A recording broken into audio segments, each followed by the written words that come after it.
नमस्कार, स्वागत है आपके अपने YouTube channel case bio hub के अंदर।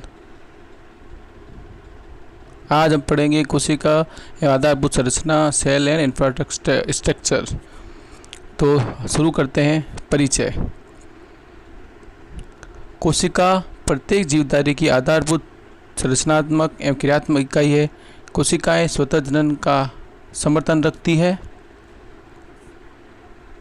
कोशिका प्रत्येक जीवधारी की संरचनात्मक इकाई होती है। आपको मालूम ही है, कोशिका पूरे शरीर की निर्माण सभी क्रियाओं में भाग लेती है। शरीर की सभी जितनी भी जैविक क्रियाएं हैं कोशिकाओं के भीतर कोशिकाओं के द्वारा ही संपन्न होती है। आप ये कोशिका की संरचना देख रहे हैं, जितनी भी क्रियाएं हैं और ये चाहे जो भी अंग है कोशिका के जो कार्य कर रहे हैं वो सब इन कोशिका के विभिन्न भागों के द्वारा संपन्न होते हैं। ऐसे जीव जो एक कोशिका के से मिलकर बने होते हैं उन्हें हम एक कोशिकीय जीव कहते हैं, और वे जीव जो एक से अधिक कोशिकाओं से मिलकर बने होते हैं उन्हें हम बहुकोशिकीय जीव कहते हैं। आप जो इमेज देख रहे हैं वो है रॉबर्ट हुक की, जिन्होंने कोशिका की सर्वप्रथम खोज की थी सन 1665 के अंदर। उन्हीं को यह श्रेय दिया जाता है कि कोशिका की सबसे पहले खोज किसने की, रॉबर्ट हुक ने 1665 में की थी। लेकिन ये एक मृत कोशिका थी, जिन्होंने रॉबर्ट हुक ने खोज की वो एक मृत कोशिका थी।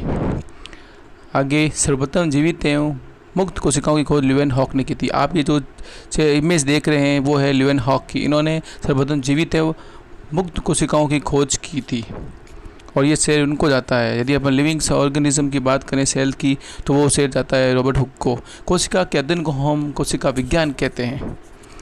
संसार की सबसे छोटी कोशिका माइकोप्लाज्मा गैलीसेप्टिकम नामक परजीवी जीवाणु की है। आप ये जो इमेज देख रहे हैं वो सबसे छोटी कोशिका माइकोप्लाज्मा एक्लेप्टिस नामक जीवाणु की लार से निकलता है ये जीवाणु।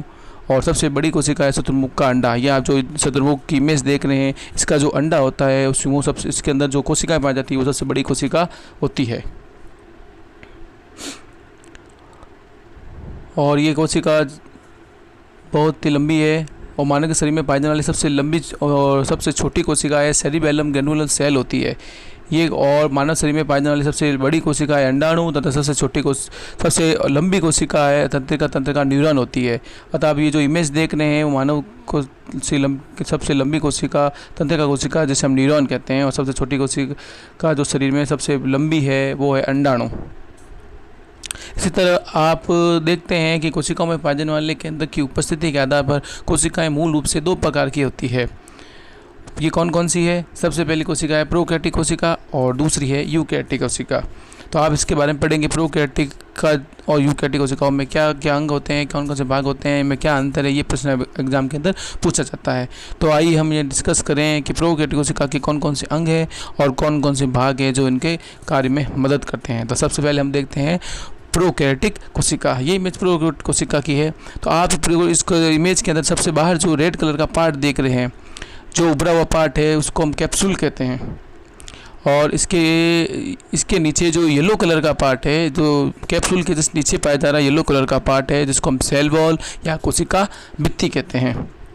सेल वॉल और कोशिका भित्ति जो सेलुलोज की बनी होती है, और इसी के नीचे एक येलो कलर का या ग्रीन कलर का पार्ट है, सॉरी माफ़ कीजिएगा, कि जो ग्रीन कलर का पार्ट है उसको हम प्लाज्मा मेम्ब्रेन या प्लाज्मा झिल्ली कहते हैं। इसी प्लाज्मा झिल्ली के नीचे ब्लू कलर का जो लिक्विड भरा हुआ है जिसको हम साइटोप्लाज्म या कोशिका द्रव्य कहते हैं।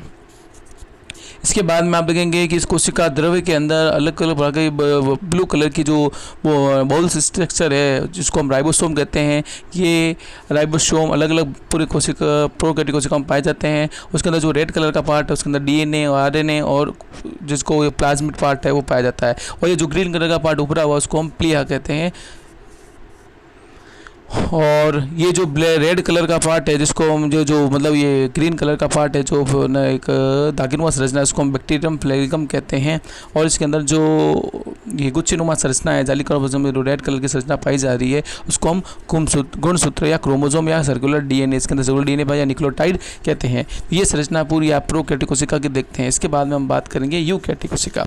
ये यूकैरियोटिक कोशिका में सबसे पहले आप देखेंगे कि जो अलग अलग संरचना पाई जा रही है उसके बारे में अध्ययन करेंगे। तो सबसे पहले देखते हैं कि इस यूकैरियोटिक कोशिका में जो ये डार्क ग्रीन कलर का पार्ट है उसको हम बोलते हैं एंडोप्लाज्मिक रेटिकुलम या अंतर्पदैवी जालिका।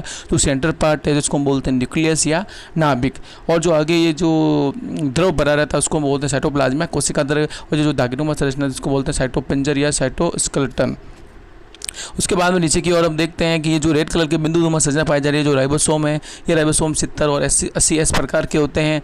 ये दोनों राइबोसोम आपके प्रोटीन के निर्माण में सहायता प्रदान करते हैं। उसके नीचे आप देखेंगे एक नारंगी समाज जिसको बोलते हैं माइटोकॉन्ड्रिया। ये माइटोकॉन्ड्रिया कोशिका का शक्तिग्रह कहलाता है।